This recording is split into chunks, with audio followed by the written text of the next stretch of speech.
Hoy vamos a hablar del capítulo número 7 de Autobiografía de un Yogi. Y en este capítulo, Paramahansa Yogananda, un momento, déjame, nos va a hablar del santo que levita, pero también nos va a ayudar a entender unos puntos espirituales muy importantes. Voy a compartir de nuevo pantalla. Y antes de entrar ahí, vamos a hablar de por qué vino Yogananda a Occidente. Y este es un punto importante porque hoy y dentro de esta semana, este fin de semana, el 20 de septiembre, Yogananda llegó a Boston, a Estados Unidos, hace 100 años. Y realmente empezó con una revolución espiritual y de yoga y de meditación. Anteriormente también vinieron algunos representantes de la India con algunos temas del yoga, pero Yogananda fue el primero que se asentó aquí en Estados Unidos y fue el que dio conferencias por todo el país y realmente empezó esta revolución de cómo encontrar la vida espiritual interiormente a través de técnicas. Nosotros antes conocíamos solamente rezar, hacer penitencia, esto, lo otro y más allá, pero Yogananda trae ahora algo muy importante, y es que no solamente son las técnicas, sino el por qué funcionan estas técnicas. Si no conoces, si quieres conocer más, vete a anandaespañol.org y ahí podrás encontrar cursos y profundizar en la técnica de Paramahansa Yogananda. Pero la razón por la que vino aquí a Occidente es porque en Autobiografía de un Yogi, Swami Sri Yukteswar, su maestro, el número 4, le dijo que Jesús le pidió a Babaji, que este es el número 2, Babaji representa el ser que ayuda a la evolución espiritual en Oriente y Jesús en Occidente. Y Jesús le dijo que en Occidente la gente estaba haciendo buenas obras, pero se habían olvidado de comulgar directamente con la divinidad, con Dios, con el universo, con el ser superior, como quieras llamarlo. Y entonces quedaron en que iban a enviar a alguien a Occidente con las técnicas para comulgar directamente con la divinidad. Y así fue como surgió esta línea de gurús. Aquí está Jesús, el número 3, el número 2, Babaji. Su discípulo, su estudiante fue Lahiri Mahasaya. Aquí lo veis con la fonética española, porque muchas veces es muy difícil utilizar la fonética inglesa para pronunciar estos nombres. Así que hemos tratado de hacerlo más fácil poniendo la fonética española. Entonces, el número 1 es Lahiri Mahasaya, que es estudiante de Babaji, y Sri Yukteswar es el estudiante de Lahiri Mahasaya, y luego llega Yogananda, que es el estudiante de Sri Yukteswar. En esta línea de gurús son los únicos que hay, pero ya digo, Yogananda llegó hace 100 años a Estados Unidos y tanto en la India como en Occidente se ha producido un boom impresionante sobre la técnica de Kriya Yoga. Y es que de las miles de técnicas que hay de meditación, Yogananda trajo unas muy específicas para llenar esta promesa de cómo comulgar directamente con la divinidad. Y esos son los ejercicios de energetización, técnica de Hongso, técnica de Om y técnica de Kriya. Que la técnica de Kriya tiene 4 estilos diferentes de Kriya. O 4 Kriyas diferentes. Hoy en día podemos ver mucho sobre qué es el Kriya de este, el Kriya del otro, el Kriya de más allá. Vemos a Yogananda en muchos altares con diferentes personas y es así como evolucionó. Ya digo, pasaron 100 años y hay muchos estudiantes por todo el mundo y cada uno siente dentro de sí lo que siente compartir con los demás. Y lo importante es que tú encuentres el rayo, la organización, las técnicas, la persona que te ayude a realmente explorar y conocer profundamente estas técnicas para ponerlas en funcionamiento y para ayudarte a profundizar y a encontrar esa unión con Dios. En nuestro caso, en el caso de Ananda, fue un discípulo directo de Paramahansa Yogananda, Swami Kriyananda, el que empezó este movimiento de comunidades basado en la visión que Yogananda tenía. Al final de su vida, Yogananda hablaba muchísimo sobre la importancia de las comunidades. También hablaba de que iban a llegar momentos difíciles en el mundo. Y lo que estamos viendo ahora es muy interesante porque el mundo ha cambiado con esta pandemia. Y entonces quizás este es el momento para realmente formar comunidades. Si puedes irte a vivir al campo con algunos amigos, con familia, estupendo. Pero si no, si estás en una ciudad, puedes hacer comunidad ahí también. Compartir los recursos, apoyaros mutuamente unos a otros, desarrollar mucha integridad y sobre todo poner en práctica las técnicas de meditación para que os ayude. En la comunidad uno de los problemas principales es el ego.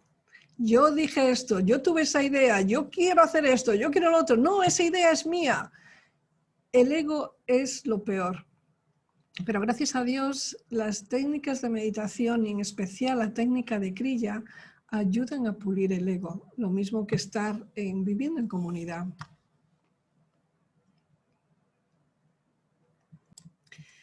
Entonces, Yogananda vino aquí con esa misión, traer las técnicas de Kriya para que podamos ponerlas en práctica y llegar a esa unión. Y cuando haces la comunidad, las técnicas son muy importantes para pulir ese ego. Y aquí en Ananda Village, en las otras comunidades que tenemos por el mundo y grupos de meditación, hay una diferencia tremenda cuando trabajas con gente que practica Kriya Yoga a cuando trabajas con gente que no practica Kriya Yoga. El ego es mucho más relajado y hay una cooperación muchísimo mayor y las cosas se manifiestan más rápidamente también, los proyectos. Entonces ahora ya pasamos al capítulo número 7, que es el santo que levita. Y empieza el capítulo con lo siguiente. Espera, quiero asegurarme que estáis viendo las diapositivas. Voy a pasar otra vez, porque cada vez que muevo aquí, a veces se me pasa. Y entonces dice, el santo que levita. La noche pasada, en una reunión, vi a un yogi permanecer en el aire a muchos centímetros del suelo. Mi amigo Upendra hablaba con admiración. Le dirigí una entusiasta sonrisa. Ups, un momento. Quizás adiviné su nombre. Era Baduri Mahasaya de Upper, y se asintió con la cabeza un poco alicaído por no ser portador de nuevas. Mi curiosidad por los santos era bien conocida entre mis amigos. Les encantaba proporcionarme pistas frescas. El yogi vive tan cerca de mi casa que le visito con frecuencia, decía Yogananda, escribe Yogananda. Mis palabras despertaron un vivo interés en el rostro de Upendra y le hice alguna confidencia más. Le he visto hacer proezas extraordinarias. Después menciona distintos pranayamas, en el libro puedes leerlo, y menciona distintos pranayamas, que son ejercicios de respiración, que Baduri dominaba. Y es interesante porque las enseñanzas de Paramahansa Yogananda dejan muy claro que no es saludable hacer pranayamas fuertes, es decir, no forzar la respiración, como hay algunos pranayamas tradicionales que se fuerza mucho la respiración y que hay profesores que los enseñan. También menciona el sendero óctuple de Patanjali. En Ananda Español tenemos todo un curso que son los ejercicios de energetización y filosofía de yoga y entramos en profundidad en el sendero óctuple de Patanjali, donde el cuarto paso es el pranayama Y es muy posible que Bhaduri ya dominaba los 3 pasos anteriores, que son yama, niyama y asana. Y usaba el pranayama para entrar en los siguientes pasos más profundamente.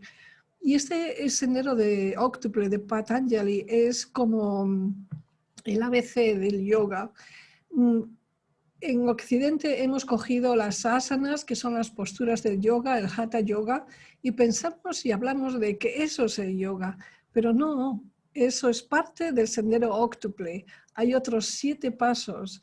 El pranayama es otro de los pasos, pero lo interesante es que los primeros pasos, los yamas, es lo que no debemos hacer.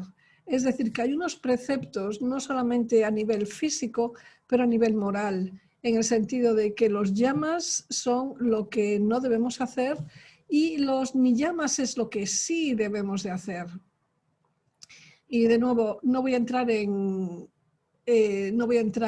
estos temas, pero bueno, para que lo sepáis, para que el pranayama, los pranayamas fuertes, como son Kapalabhati, Bhastrika y otros pranayamas, Yogananda no los recomendaba. En el libro, Yogananda menciona que Bhaduri Mahasaya lo hacía y entraba en un estado de éxtasis. Porque una vez que tienes depurados los yamas, los niyamas, asana, entonces ahí empiezas a purificar tanto el cuerpo, la mente y el espíritu. Y cuando se hacen estos pranayamas más fuertes, entonces ahí el cuerpo lo puede soportar. Porque si no, es como meter una corriente muy fuerte en una bombilla y ¡puff! Puede explotar esa bombilla, hay países que le llaman de otra forma diferente, pero bueno, creo que entenderéis, es la bombilla que da la luz. Y Yogananda sigue escribiendo, en una ocasión realizó delante de mí un pranayama con una fuerza tan sorprendente que parecía como si la habitación se hubiera desatado una auténtica tormenta. A continuación extinguió la tremenda respiración y permaneció inmóvil en un elevado estado de superconsciencia. El aura de paz después de la tormenta fue tan intensa que no podría olvidarse. He oído que el santo jamás sale de casa. El tono de Upendra era un tono incrédulo. Así es. Vive encerrado en casa desde hace 20 años. Solo durante las festividades sagradas dulcifica ligeramente esta norma autoimpuesta. Entonces nada menos que cruza hasta la acera de enfrente. Allí se reúnen los mendigos, pues Santo Bhaduri es conocido por la ternura de su corazón. ¿Qué hace para permanecer en el aire desafiando la ley de la gravedad? Y aquí entra en una descripción muy interesante y dice, el cuerpo de un yogi pierde su pesadez tras utilizar ciertos pranayamas. Entonces puede levitar o dar saltos como una rana saltarina. Se sabe incluso de santos que no siguen una práctica formal de yoga, a los que se ha visto levitar en estados de intensa devoción por Dios. Y esto es cierto. En las imágenes, he elegido unas cuantas imágenes del internet y este es San José de Cupertino y él también levitaba. Y San Dominico, Santa Teresa de Jesús, también San Juan de la Cruz y más recientemente el Padre Pío de Italia. No sé si lo habéis oído hablar de él, pero es muy interesante. Y casi todos son santos que conocemos, santos católicos, debido a que la religión católica, la devoción es algo muy importante y cuando se desarrolla a estos niveles tan profundos como tenía Santa Teresa de Jesús, obtienen los mismos resultados que los yogis y posiblemente han sido yogis en vidas pasadas también. Así que es interesante cómo se unen estas dos ramas. En la religión, tanto católica como otras religiones, el utilizar solamente la devoción es muy difícil llegar allí, pero en el yoga, utilizando las técnicas que tenemos, es mucho más fácil y más rápido. Y seguimos leyendo, dice, me gustaba saber más sobre este santo. Así, ¿asistes a sus reuniones nocturnas? Los ojos de Upendra brillaban de curiosidad. Sí, voy con frecuencia. Me divierte enormemente la agudeza de su sabiduría. A veces mi risa se prolonga tanto que echa a perder la solemnidad de sus reuniones. El santo no le desagrada, pero sus discípulos me fulminan con la mirada. Así que podéis imaginaros aquí a Yogananda de joven, cómo estaba en estas reuniones de Bhaduri Mahasaya, que estaba dando conferencias muy profundas y a él le entraba la risa. Y aquí lo describe de una forma muy bonita. Y sigo leyendo. Aquella tarde de regreso a casa, después de la escuela, pasé por el claustro de Bhaduri Mahasaya y decidí visitarle. El yogi era inaccesible para el público en general. Un solitario discípulo que ocupaba la planta baja vigilaba la privacidad de su maestro. El estudiante era algo así como un tirano. Yo estaba preguntándome con toda ceremonia si yo tenía cita. Su gurú compareció justo a tiempo para salvarme de la ejecución sumaria. La forma que tiene Yogananda de escribir es preciosa. Las palabras, cómo juega con las palabras y cómo hace que vivamente puedas percibir lo que ocurrió en ese momento. Y ahora es Bhaduri Mahasaya el que habla y dice, deja Mukunda. Mukunda es el nombre de Yogananda cuando era joven. Y luego se cambió el nombre a Yogananda, se lo dio su maestro, Sri Yukteswar, más adelante. Pero de joven era Mukunda. Entonces, deja que Mukunda venga cuando desee. Los ojos del sabio centelleaban. Mi regla de reclusión no está pensada para mi comodidad, sino para la de los demás. A la gente mundana no le gusta la franqueza que hace añicos sus ilusiones. Los santos no solo son raros, sino también desconcertantes. Hasta en las escrituras resultan a veces embarazosos. El santo y yo entramos en estado meditativo. Su dulce voz me despertó al cabo de una hora. Tú te sumerges con frecuencia en el silencio, pero ¿has desarrollado anubhava, percepción real de Dios? Estaba recomendándome que amara a Dios más allá de la meditación. No confundas la técnica con la meta. Y este es un punto que quiero parar, que es muy importante. Y es la percepción real de Dios. Hace poco hablé con una persona que tuvo una experiencia durante todo un año extraordinaria, donde su percepción se expandió, su conciencia se expandió y alguien le dijo que estaba iluminada.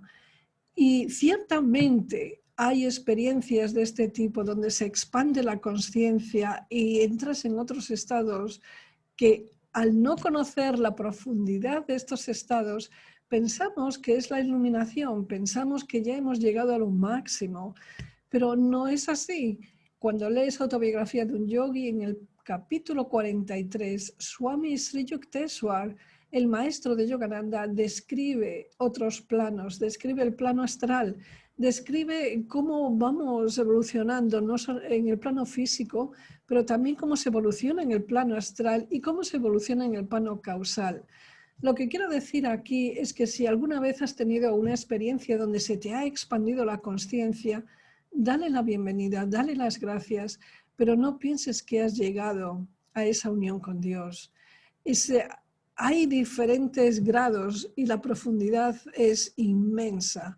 Y entonces aquí esto es muy importante, anubhava, la percepción real de Dios. Y dice, estaba recomendándome que amara a Dios más que a la meditación. Y es desarrollar esa devoción. La meditación son técnicas que funcionan muy bien, pero hay que integrarlas con la devoción, con la sintonía también a la persona al gurú, en este caso. En este caso es Yogananda para nosotros. Y dice, no confundes la técnica con la meta. Y de nuevo, el desarrollo de la devoción a veces es complicado y a veces gente que no lo entiende. Y lo que le sugerimos es que empiece por gratitud, por desarrollar la gratitud y ser dar las gracias y sentir las bendiciones que uno recibe en el día a día. Por muy pequeñas que sean, es muy importante empezar a desarrollar esa gratitud para que después se convierta también en devoción profunda. Seguimos leyendo y dice, me ofreció algunos mangos con aquel sentido del humor que yo encontraba tan encantador en su grave naturaleza, observó. En general la gente siente más cariño por Yala Yoga, unión con la comida, no por Dhyana Yoga, unión con Dios. Su yógico juego de palabras me hizo reír a carcajadas. Estas cartas proceden de la lejana América. El sabio señaló varios gruesos sobres que estaban en la mesa. Mantengo correspondencia con algunas sociedades cuyos miembros sienten interés por el yoga. Están descubriendo de nuevo a la India con mejor sentido de la orientación que Colón. Me alegro de poder ayudarles. El conocimiento del yoga puede recibirlo libremente todo el mundo como la desnuda luz del día. Los rishis perciben con esencia para la salvación humana, no necesita diluirse para Occidente. Aunque la experiencia externa es diversa, en el alma son iguales y ni Occidente ni Oriente prosperarán si no practican alguna disciplina del yoga. Y esto es muy importante para todos nosotros que estamos aquí en Occidente, y es que necesitamos practicar una disciplina de yoga. Especialmente hoy en día, para poder realmente superar estos tiempos que vivimos de incertidumbre, de confusión, es importante practicar una disciplina del yoga. Así que te animo a que sigas con las meditaciones y añadas también posturas de yoga. En el canal de YouTube tenemos también posturas de Ananda Yoga que puedes practicar. Y seguimos leyendo. El santo me observó con sus tranquilos ojos. Yo no me di cuenta de que sus palabras eran una velada orientación profética. Solo ahora, cuando escribo estas líneas, comprendo plenamente el propósito de las indicaciones casuales que me daba a menudo, pues algún día yo llevaría las enseñanzas de la India a América.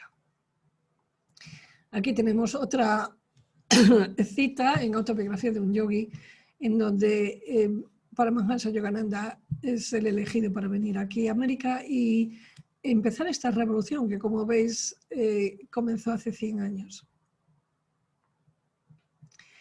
Luego dice, Maharishi, me gustaría que escribiera un libro de yoga para beneficio del mundo. Estoy formando discípulos. Ellos y sus alumnos serán volúmenes vivientes, pruebas contra las desintegraciones naturales del tiempo y las interpretaciones antinaturales de los críticos. El ingenio de Bhaduri desató en mí otra tempestad de risa. Esta es la habitación de Bhaduri Mahasaya, que sigue tal como está. Hace unos años la visité y la vibración es maravillosa. Como dice Yogananda también en Autobiografía de un Yogi, es que cuando hay un santo, alguien que está en comunión con la divinidad, esa vibración se mantiene eternamente en ese lugar y se puede percibir, y es realmente muy impresionante. Seguimos leyendo y dice, estuve solo con el yogi hasta que por la noche llegaron sus discípulos. Bhaduri Mahasaya ofreció uno de sus inimitables discursos. Como una inundación pacífica, barrió los escombros mentales de sus oyentes, llevándolos hacia Dios. Sus encendidas parábolas se expresaban en un bengalí inmaculado. Esa noche, Bhaduri expuso varios puntos filosóficos relacionados con la vida de Mirabai, una princesa medieval que abandonó su vida en la corte para buscar la compañía de los sadhus. Una gran sannyasi rehusó recibirla porque era mujer. Un gran sannyasi, estamos hablando de un hombre, porque era mujer. La respuesta que ella le dio lo llevó humildemente a sus pies. Dile al maestro, había dicho, no sabía que había otro ser masculino excepto Dios. Ante él no somos todos los seres femeninos. Una concepción de las escrituras es del Señor como el único principio creativo positivo, siendo su creación nada más que un maya pasivo.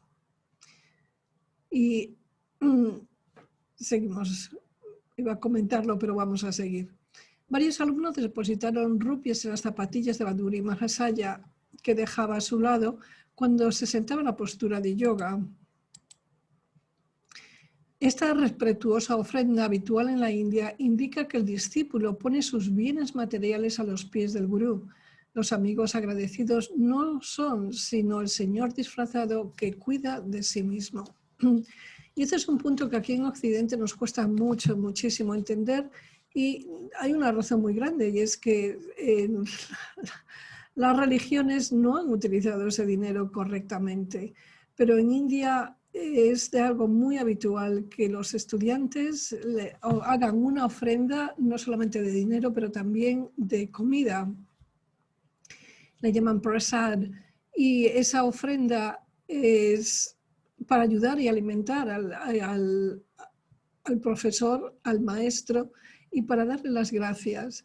Y el maestro lo recibe como una ofrenda que viene de Dios para poder mantenerlo y que siga adelante en sus prácticas.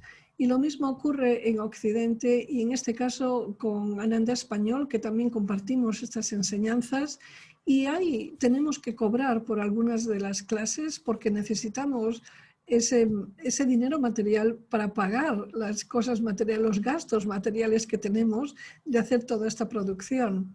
Así que donaciones de cualquier tamaño son muy bienvenidas, y en anandaespañol.org hay un botón ahí que pone donaciones. Si alguno se siente inclinado, lo agradecemos inmensamente para poder seguir adelante. Y seguimos, y dice: maestro, es usted extraordinario.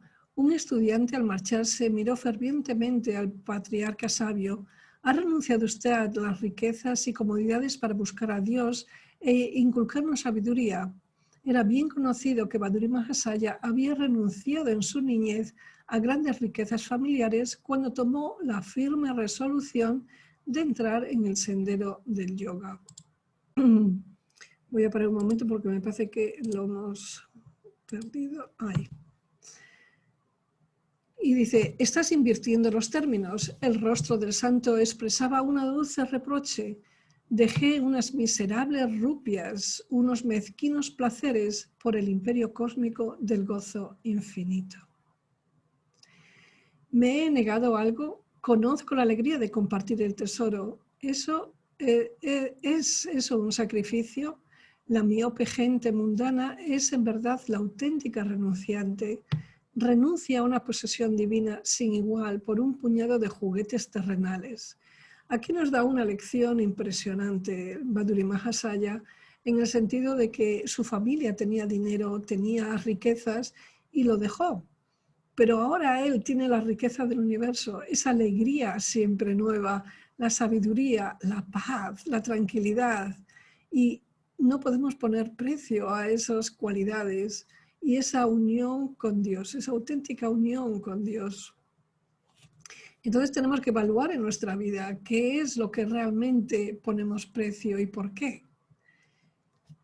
Entonces seguimos leyendo, dice: el orden divino planifica nuestro futuro mucho más sabiamente que ninguna compañía de seguros. El maestro terminó con unas palabras que eran el credo de su fe hecho realidad. El mundo está lleno de tranquilos creyentes en una seguridad externa. Los pensamientos amargos son como cicatrices en su frente. El uno que nos proporciona aire y leche desde que empezamos a respirar sabe cómo proveer día a día a sus devotos. Y hoy en día, más que nada, tenemos que tener esto en cuenta, porque nos hemos acostumbrado a depender tanto de lo exterior que realmente identificamos que si no tenemos ese exterior, si no tenemos la vida como la hemos conocido, ¿qué va a pasar?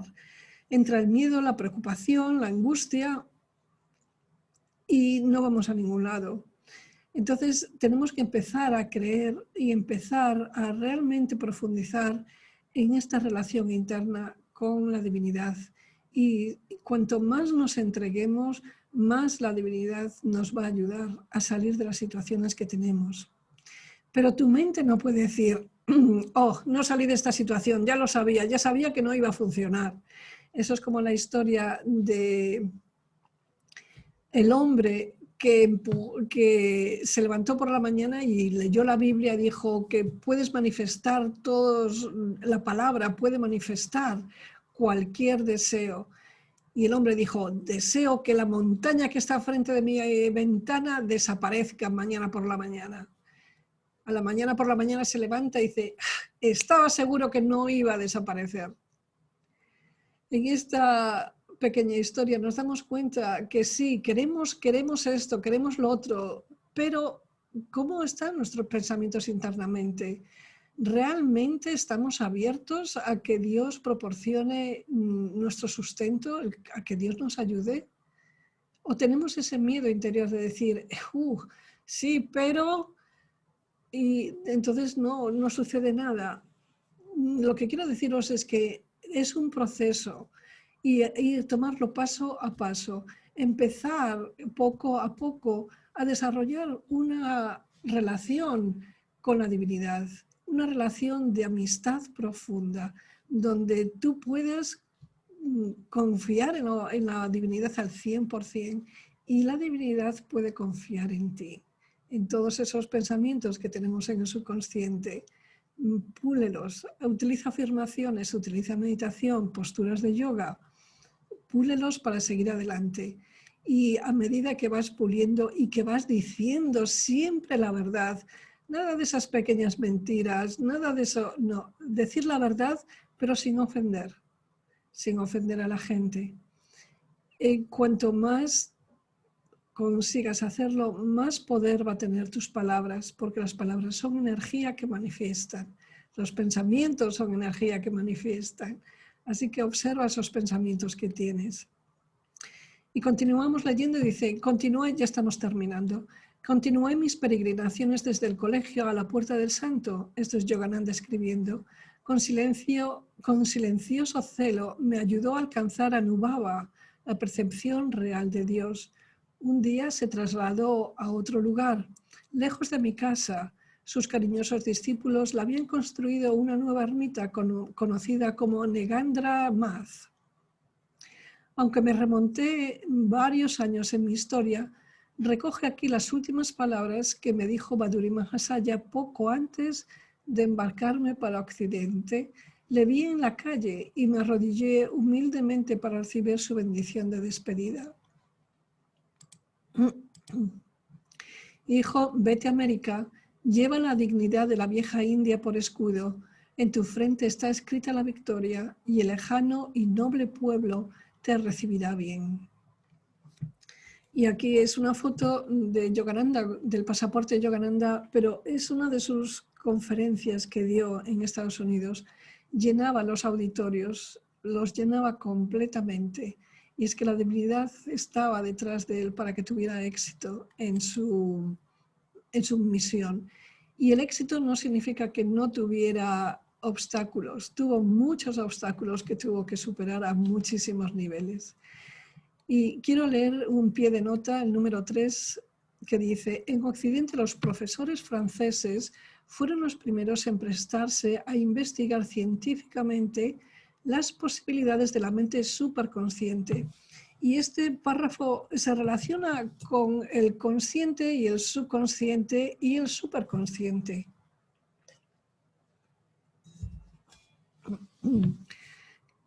Carl Jung descubrió el subconsciente. El subconsciente en Occidente ya lo sabían perfectamente los 3 estados de la conciencia. Aquí en Occidente solamente conocíamos uno, el consciente. Estar aquí y ahora, ver lo que estamos haciendo, ya está.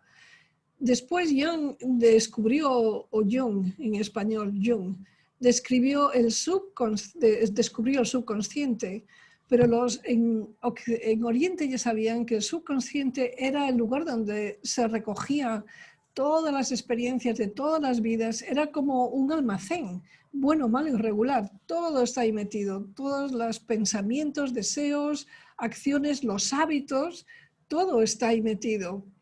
Pero lo que no conocíamos aquí en Occidente era el superconsciente y la función que tiene el superconsciente. Y fue Yogananda el que trajo este concepto y que lo explicó.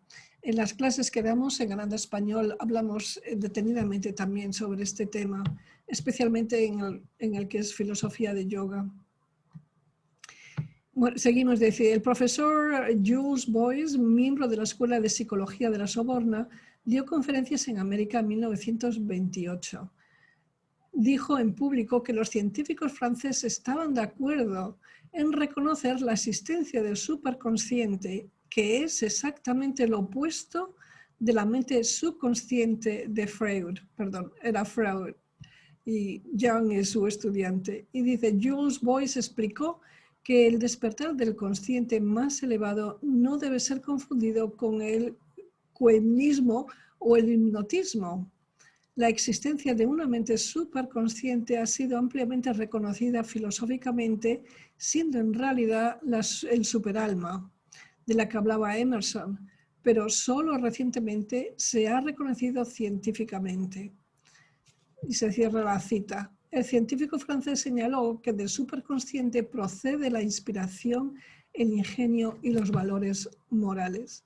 Y es interesante porque hoy en día que ya conocemos más cómo funciona el cerebro y qué representa cada una de las partes del cerebro, Yogananda recomendó enfocarse en el ojo espiritual, en el lóbulo frontal del cerebro, que es donde está la creatividad, el genio, la inspiración, la intuición, la concentración, el poder de voluntad, todo está en este lóbulo frontal. Así que es importante verlo ahí. Y ya para terminar, si quieres leer más, completamente autobiografía de un yogi, puedes... no le cambié el título, perdón. Es el número 7, que es el santo que levita, y lo puedes encontrar gratis en Ananda Español bajo inspiración. Si estás interesado en la técnica de Kriya Yoga, pues adelante, visítanos y visita el sendero de Kriya Yoga que está debajo de cursos. Muchísimas gracias por tu participación y nos vemos el mes que viene. Un saludo desde Ananda Español en California.